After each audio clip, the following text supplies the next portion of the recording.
नमस्कार, मैथिली कथामाला से हम कविता जहाँ सबके स्वागत करे छी। और ओजका ए वीडियो में हम अहाँ सबको बताबऽ जा रहल छी जे एहि साल यानी 2021 में नवान्न पार्वन यानी लवान पाबनि कहिया छियै। मुदा वीडियो शुरू करे से पहले एखन तक अगर अहाँ सब हमरा चैनल के सब्सक्राइब नहीं केलहुँ हो तो सब्सक्राइब कर लिया, कियाकि तो हमरा चैनल पर अहाँ नाना प्रकार के मैथिली कथा के साथ साथ सब पाबनि तिहार के समय पूर्व जानकारी भेट जात।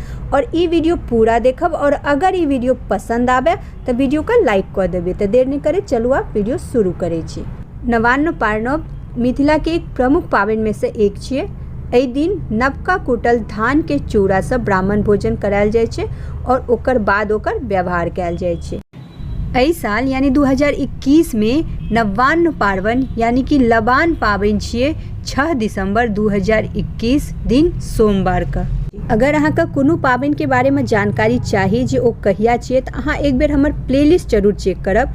हम 2020 पाबनि के अलग और 2021 पाबनि के अलग से प्लेलिस्ट बनेने छी। हम आशा करै छी जे वीडियो अहाँ सबके जरूर पसंद आयल है। तो मिलै छी अगला वीडियो में। तामे तक जय मिथिला, जय मैथिली।